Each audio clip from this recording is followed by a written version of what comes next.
اس ملک کے اندر کانگریس جو حقیقت یہ ہے کہ اس کی ایک تاریخ ہے اور اس نے اس ملک کی آزادی کے لیے کام کیے ہیں۔ گاندھی جی، جواہر لال نہرو، مولانا ابوالکلام آزاد اور ان کے ساتھیوں نے کام کیے ہیں، لیکن کانگریس کا وجود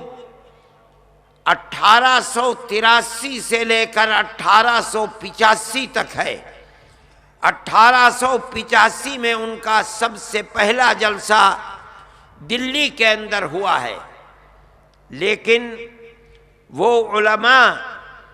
جو اپنی ہتھیلی پر اپنا سر رکھ کر، سر سے کفن باندھ کر ملک کی آزادی کے لیے میدان میں کام کر رہے تھے، ان کی تاریخ کا سلسلہ 1803 سے شروع ہوتا ہے، جب حضرت شاہ عبدالعزیز صاحب محدث دہلوی رحمۃ اللہ علیہ نے یہ اعلان کیا تھا کہ آج ہمارا ملک استعمار اور انگریز کے غلامی کے اندر پہنچ گیا، اب اس ملک کو آزاد کرانا ہر عالم دین کا مذہبی فریضہ ہے۔ ان کا یہ اعلان 1803 کے اندر تھا، اور مسلمان اپنی تاریخ کو بھلا بیٹھا ہے۔ ان کے اوپر اس اعلان کی وجہ سے بڑے مظالم ہوئے، ان کو زہر دے دیا گیا، ان کی آنکھوں کی بینائی ختم ہو گئی، وہ نابینا ہو گئے، حالانکہ وہ ہندوستان ہی کے نہیں بلکہ عالم اسلام کا اگر یوں کہا جائے کہ بڑے سے بڑا عالم دین تھا تو اس میں مبالغہ نہیں ہوگا۔ ان کی جائیداد کو قرق کر لیا گیا، ان کو دلی سے شہر بدر کر دیا گیا، لیکن اس مرد مجاہد کے پائے استقامت کے اندر جنبش نہیں آئی، اور وہ جب تک زندہ رہے یہی کام کرتے رہے، اور اپنی زندگی کے اندر انہوں نے اپنے 2 شاگردوں کو، شاہ اسماعیل شہید اور حضرت سید احمد بریلوی رحمۃ اللہ علیہ کو پیدا کیا، اور انہی کے بنائے ہوئے طریقے کے اوپر وہ میدان جہاد کو گرم کرتے رہے، یہاں تک کہ دونوں کے دونوں سن 1831 میں شہید ہو گئے، اور شاہ عبدالعزیز صاحب سن 24 کے اندر انتقال فرما گئے۔ لیکن اس ملک کی آزادی کے لیے جہاد کے اس سلسلے کو اس مضبوطی کے ساتھ قائم کیا کہ جہاد کی جو آگ اور جو تپش پیدا کی گئی تھی وہ بجھنے نہیں پائی، یہاں تک کہ 150 سال کے بعد 1947 کے اندر ملک آزاد ہوا۔ لیکن میں یہ کہنا چاہتا ہوں کہ کانگریس کا کوئی وجود نہیں تھا۔ کانگریس تو 80 سال کے بعد کانگریس نے جنم لیا ہے، اور اگر آپ تاریخ کو اٹھا کر دیکھیں گے تو یہ لوگ علماء اور مسلمان تو سن 1831 میں، پھر اس کے بعد برادران وطن کو اپنے ساتھ لے کر 1857 میں میدان جہاد کو گرم کر رہے تھے، جام شہادت نوش کر رہے تھے، اور ملک کی آزادی سے کم کسی چیز کے لیے تیار نہیں تھے۔ کانگریس سن 85 کے اندر اپنے اجلاس میں اپنے وجود کے مقاصد کو پیش کرتی ہے کہ کانگریس کو بنایا کیوں گیا ہے۔ آپ تاریخ کو اٹھا کر دیکھیے، اس میں یہ کہا جاتا ہے کہ کانگریس کے وجود کا مقصد جو 2 جہاد 1831 اور 1857 کے جہاد کی وجہ سے حکومت برطانیہ اور ہندوستان کے درمیان میں جو غلط فہمیاں پیدا ہوئی ہیں ان غلط فہمیوں کو دور کرنا یہ کانگریس کا مقصد ہے، ملک کی آزادی اس کا مقصد نہیں ہے۔ آپ تاریخ کو اٹھا کر دیکھ لیجئے، کانگریس کو ملک کی آزادی کے لیے میدان میں ہاتھ پکڑ کر اٹھانا یہ مسلمان کا اور علماء کا کام ہے، ورنہ کانگریس کے اندر یہ دم خم نہیں تھا۔ اور میں اس بات کو ثبوت میں پیش کرتا ہوں، آج بھی آپ پڑھیں تاریخ کو، حضرت گنگوہی رحمت اللہ علیہ سے یہ سوال ایک شخص نے کیا کہ ایک جماعت ہندوستان میں بنی ہے، وہ جماعت نیچریوں نے بنائی، یعنی ان لوگوں نے جن کے پاس علم دین نہیں ہے بلکہ دنیا کے علوم ہیں، کیا ہمارے لیے اس جماعت میں شرکت جائز ہے؟ حضرت گنگوہی رحمت اللہ علیہ نے فتویٰ دیا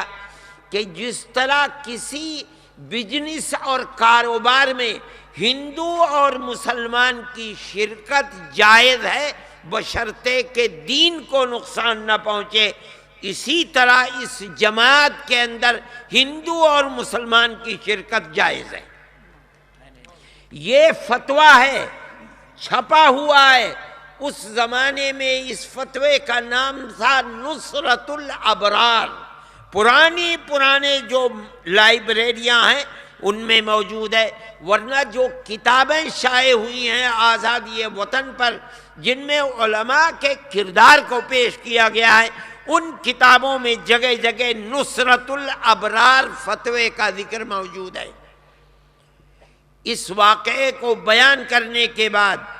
جب مورخ یہاں پہنچتا ہے، مولانا محمد میاں صاحب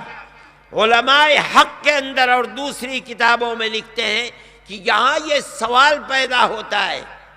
کہ حضرت گنگوہی جو 1857 کے جہاد کے اندر جہاد کرنے والوں میں ہیں اور ابتدائی مرحلے میں انگریز کی فوج کو نقصان پہنچا کر توپ خانہ ان سے چھین کر لانے والے ہیں، وہ اپنے شاگردوں کو تو کہتے ہیں کہ آزادی وطن کی تحریک پیش کرنے کے لیے کانگریس کے اندر شریک ہو جائیں، خود کیوں نہیں شریک ہوتے؟ یہاں یہ سوال پیدا کر کے اس کا جواب دیتے ہیں کہ 80 سال کی مکمل جاں بازی کی تاریخ نے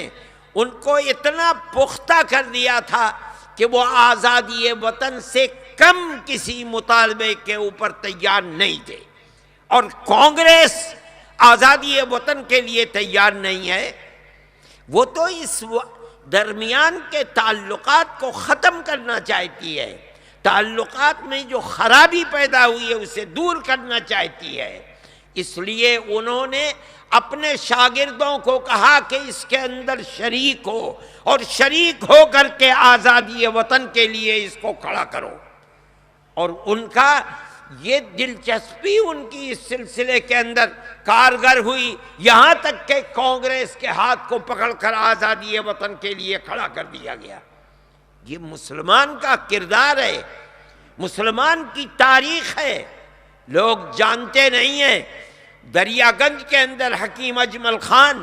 اور دوسرے لوگوں کے یہاں ساری کانگریس ان کے یہاں پڑی رہتی تھی، گاندھی جی وہیں آتے تھے، وہیں نہرو آتے تھے، یہ لوگ آتے تھے، اور کانگریس کے پاس اتنا پیسہ نہیں ہوتا تھا کہ وہ اپنے پروگراموں کو چلا سکے۔ اس کا انتظار کیا جاتا تھا کہ حکیم اجمل خان صاحب کو کہیں کوئی بیمار ہو جائے نواب کے گھر میں، اور نواب کے یہاں سے وزٹ آ جائے، بلانے کے لیے جائیں، تو وہاں جو نذرانہ ملے گا حکیم صاحب کو اس سے کانگریس چلائی جائے گی۔ یہ مسلمان کا کردار ہے، علماء کا کردار ہے۔ جمعیت علماء ہند، جمعیت علماء ہند، مولانا سید ارشد مدنی، مولانا سید ارشد مدنی۔ یہ ہندوستان کی تاریخ ہے۔ جمعیت علماء کا قافلہ چلتا رہا ملک کی آزادی کے لیے. پھر حضرت شیخ الہند رحمۃ اللہ علیہ، آپ میں ایک بہت بڑا طبقہ علماء کا ہے. حضرت شیخ الہند رحمۃ اللہ علیہ وہ انسان ہے جس کے آگ کے دل کے اندر آزادی وطن کی آگ جل رہی ہے. وہ آدمی اس ملک کے لیے جو کچھ کرتا رہا ہے، میں کہتا ہوں کہ کوئی اور لیڈر ملک کا یہ نہیں ثابت کر سکتا کہ ملک کی آزادی کے جرم میں انگریز کی جیل میں 7 سمندر پار، مالٹا کی جیل میں 3 سال 7 مہینے کی قید بامشقت کسی انسان نے گزاری ہو. اگر ہے تو وہ آپ کے استاد الاساتذہ شیخ الہند کی شخصیت ہے، جو اپنے 4 ساتھیوں کے ساتھ مالٹا کی جیل میں رہے. اور قصور کیا تھا؟ کوئی قصور نہیں تھا. ملک کی آزادی کے لیے کیوں تانے بانے بن رہے ہو؟